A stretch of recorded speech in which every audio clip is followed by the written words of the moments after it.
Archer Ian, notre protagoniste est aussi l'un des plus grands joueurs du jeu VR le plus populaire au monde, Kailan.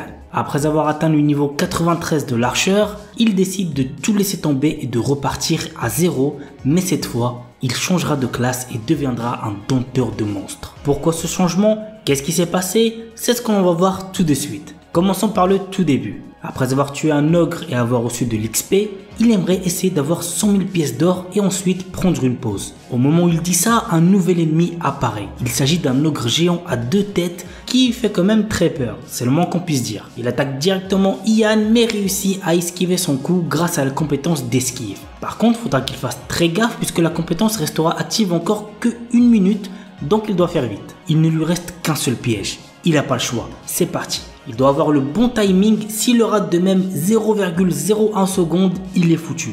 Mais heureusement, ça a marché, il l'a paralysé. Grâce à ça, il sera étourdi pendant 5 secondes et sera vulnérable. Ian en profite pour activer la compétence amélioration des coups critiques, plus activation de la compétence visée, plus activation de la compétence focus. C'est fini, il l'a vaincu. Grâce à ça, notre protagoniste a obtenu 98 500 points d'XP. Maintenant, il part voir quel item l'ogre a laissé tomber. Il est très content puisqu'il a obtenu 2 pièces de l'ensemble du guerrier ogre, ce qui est très rare. S'il les encaisse, il pourra obtenir au moins 5 millions de wands. Et attendez, ce n'est pas tout, il a également reçu le cristal de Miulan. Notre héros est giga content. Je m'appelle Shuang Go, j'ai 25 ans et je suis concepteur de jeux vidéo. Je n'ai pas de team, je fais tout par moi-même. J'ai appris à coder et à designer tout seul. Encore 2 mois et j'aurai terminé avec ça. Je suis sûr que ça me rendra riche. Juste après, notre protagoniste reçoit un appel sur son téléphone. Il s'agit de sa sœur qui lui gueule dessus en lui demandant de payer le loyer. Shuang lui demande de lui laisser encore un peu de temps car il est sûr que son jeu le rendra riche. Mais le problème c'est que ça fait 3 ans qu'il lui dit ça. Il a créé d'autres jeux auparavant. La dernière fois il avait fait un survol apocalyptique. Après sa sortie, seulement 10 personnes l'ont acheté. Le précédent s'appelait la course aux haricots. Sa sœur était la seule à l'avoir acheté. Bref, elle en peut plus donc elle le prévient que si d'ici demain il paye pas, il se fera virer de l'appartement. Il perd pas espoir et décide de continuer son jeu mais oh, malheureusement pour lui, il y a eu un crash. Enfin, un crash, pas vraiment, ça va beaucoup plus loin. Il se passe quoi? Pourquoi on dirait qu'ils prennent vie? Juste après, surcharge du système. Notre protagoniste stresse, mais bizarrement l'écran est toujours allumé. Fantasy New World est publié. Publication de la plateforme. Terre. Progression 15%, 30%, 100%. Publication terminée. Juste après, gros tremblement de terre. Shuang Go sort de l'immeuble et voit des sortes de monstres dans toute la ville. Cet arbre, je suis en train de rêver? Ça me semble familier. Pourquoi il y a encore signal sur mon tel? Qu'est-ce qui se passe? Regardez, il y a quelque chose qui vole dans le ciel. Il tombe. Ah, courez. C'est le monstre que j'ai conceptualisé. C'est pas bon. Griffon utilise sa compétence hurlement, mais heureusement, Shuang réussit à sauver la petite fille. Je dois boucher mes oreilles. Un autre monstre apparaît et attaque direct Griffon. Ce monstre, il s'agit de loup sinistre cornu. Je suppose que je n'aurai plus à payer le loyer maintenant. Bon, il croit que sa vie est finie, mais non, puisque notre protagoniste se réveille avec à côté de lui la petite fille qu'il venait de sauver. Tout ça, c'était réel. Il allume la télé pour en être sûr et malheureusement ou heureusement, à vous de voir, tout ça était bel et bien réel. Bordel, le propriétaire vient de m'expulser et a également changé les serrures. Me forcer à devenir un SDF juste parce que je ne peux pas payer le loyer, hein. Mon dernier livre a fait un giga flop. Il semble que je n'aurai pas d'argent avant un moment. Bai Wu, auteur et, vous l'aurez deviné, notre protagoniste, célèbre pour son livre Élever des slimes aujourd'hui, est un pur galérien. Il fout ses poches et trouve un peu de monnaie, donc il décide d'aller tenter sa chance à la loterie. Il entre et dit au patron de lui donner un billet de 5 yuans. Le patron pose 5 billets sur la table et lui a demandé lequel il voulait. Notre protagoniste, à sa grande surprise, dès qu'il les voit, il se rend compte qu'il peut voir le taux de réussite de chaque billet. Il se dit que c'est parce qu'il s'est surchargé de travail hier soir qu'il a des hallucinations. Qu'est-ce que c'est que ce truc? Suis-je le seul à le voir? Est-ce une illusion? Devrais-je en toucher un? Il décide de tenter sa chance et gagne étonnamment avec le premier ticket. Qu'est-ce que... Patron, je vais en avoir 2 de plus. C'est de là. Et il gagne encore une fois. Vraiment? Est-ce que les chiffres sur le billet sont leur taux de réussite? Patron, donne-moi 11 de plus. Cette fois, 10 parmi les 11 ont un taux de réussite à 100%. Il décide de prendre celle à 0% et perd. Maintenant, il en est sûr.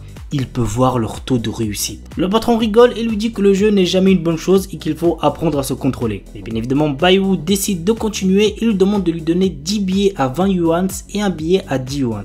Gamin, tu es sûr de vouloir les acheter? Ne gaspillez pas vos 200 yuans comme ça. 10 minutes plus tard, Baiwu réussit à gagner 20 420 yuans.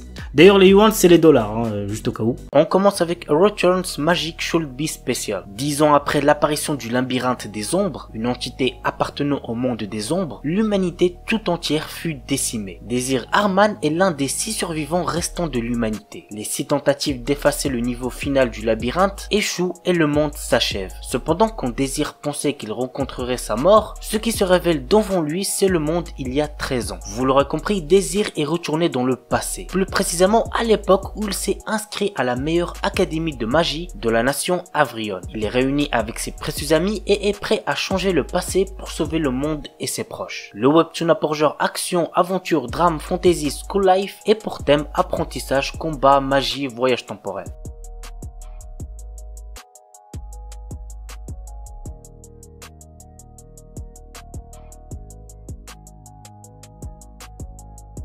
I Am the Grim Reaper, un webtoon sorti récemment et que je trouve très sympa. Voici le synopsis. Sur Terre, il y a 2 types de personnes, les mauvaises personnes et les très mauvaises. Si vous faites partie de cette dernière catégorie, vous ne serez pas uniquement en enfer, mais vous rejoindrez le monde des morts et on vous assignera à la récupération des âmes des individus les plus pourris de la planète. C'est ainsi qu'après sa mort, une jeune femme du nom de Scarlett rejoint la chaleur des enfers et pour son premier emploi, elle est la faucheuse. Le webtoon a pour genre action surnaturelle et pour thème démon détective.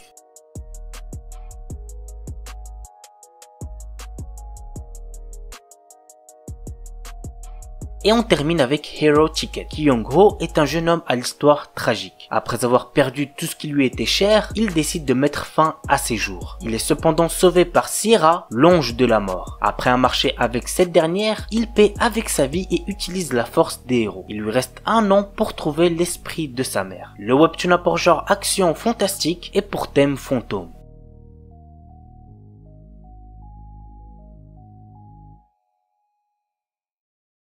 L'histoire commence avec un jeune homme du nom de Suo qui discute avec sa mère qui lui dit qu'elle sera pas là ce soir car elle sort avec son père. Tout juste après, pendant qu'il traversait la route, tout en discutant avec ses amis, il brusque un homme qui lui gueule dessus de regarder où il met les pieds. Notre héros s'excuse mais a giga le seum car déjà qu'il était suffisamment énervé, fallait que l'autre lui rentre dedans. Il en a marre, il se dit qu'il rêverait de vivre dans un monde où aucun humain n'existerait sauf lui. Tout d'un coup, bam! Énorme bruit qu'on a l'impression qu'il s'agirait d'un tremblement de terre et la foudre s'abat sur la ville et la transperce provoquant des destructions. Ensuite, tout le ciel s'est rempli d'éclairs. C'est le chaos. Mais qu'est-ce qui se passe? Serait-ce juste un cauchemar? Non. Suo tente de se sauver en courant aussi vite que possible, mais soudain, il aperçoit un camion qui est à 2 doigts de lui ôter la vie. Suo se réveille, mais bizarre, il ne sait pas où il se trouve. Il se rappelle juste qu'il venait de se faire faucher par un camion. Il regarde en haut, il voit le ciel nocturne de lune et des créatures. Et aussi qu'il est tenu. Bref, c'est pas le moment de rigoler puisqu'avant que son esprit ne comprenne la situation, un giga ours est devant lui et veut le bouffer. Mais notre héros survit une fois de plus grâce à un miracle. Plusieurs loups se sont mis à mordre l'ours. Mais de toute façon, rien de tout cela n'a vraiment d'importance car tout ce qui compte, évidemment, c'est qu'il survit. Woo Jin, notre protagoniste, est une personne qui haïssait le monde. Dès sa naissance, il a été abandonné et traité comme un animal. Pour lui, il n'y a pas de raison d'aimer le monde. Il n'avait confiance en personne et quoi qu'il fasse, il était toujours seul. Mais attention, tout change le 1er janvier 2020 lorsque le monde est devenu un jeu. Partout, des donjons firent leur apparition et la ville fut démolie par des monstres s'échappant des donjons, faisant ainsi bien évidemment de nombreux morts. Mais à côté de ça, sont apparus des êtres divins nommés Halo qui ont offert un pouvoir spécial à un nombre limité de personnes. Et vous l'aurez compris, notre protagoniste fait partie de ces personnes. Chose importante à savoir aussi est que seuls ceux ayant reçu ce pouvoir peuvent s'éveiller autant que joueurs et deviennent capables de détruire les donjons. Mais si personne ne partageait son ambition de sauver le monde, à quoi lui servirait son nouveau pouvoir? En tout cas, c'est ce qu'il pensait avant de faire la rencontre avec Lee Si-John, l'un des 7 meilleurs joueurs. Un guerrier qui a été choisi par le gardien de la lumière sacrée et le joueur le plus fort au monde. Il protégeait les faibles des monstres à tout prix. Il a déclaré devant Woo Jin qu'il tuera le boss final et qu'il mettra fin à ce jeu et comme ça, il sauvera le monde. L'histoire commence avec un jeune homme du nom de Lee Chang-sun qui se réveille dans une région qui lui est étrangère. Ses pouvoirs divins et son autorité lui ont été retirés. Vraiment, le frérot a tout perdu. C'est alors qu'un mystérieux personnage apparaît et lui dit qu'en 2027, il a été envoyé sur la planète Arcadia sans aucune raison et qu'il est devenu, entre guillemets, une star et a tué des millions de dieux en tant que dieu maléfique. Il a été attrapé et envoyé au procès. Lee Chang s'approche de l'homme pour l'attaquer mais a réussi à l'esquiver et utilise ce qu'on appelle l'acier de contrainte divine. Une entrave qui transforme tout dieu ayant une divinité en un être plus bas qu'un mortel. Notre protagoniste se calme un peu et demande au mystérieux personnage qui il est. Il lui dit désolé pour cette introduction tardive et qu'il est en fait le messager numéro 1 du royaume des ténèbres, Hoole. Vous l'avez compris, notre protagoniste est actuellement dans l'au-delà, précisément dans la rivière de Styx. Hoole explique à Lee Chang comment il en est arrivé là. C'est parce qu'il était dans leur juridiction depuis le début. Il lui dit aussi qu'ils discuteront des détails au fur et à mesure et que celui qui l'a amené ici l'attend. Thanatos, le souverain du Tartare, et d'Airbus, aussi connu comme le roi des ténèbres. Ça y est, ils sont arrivés. Hoole dit à Lee Chang de rester près de lui et de le suivre à partir de maintenant.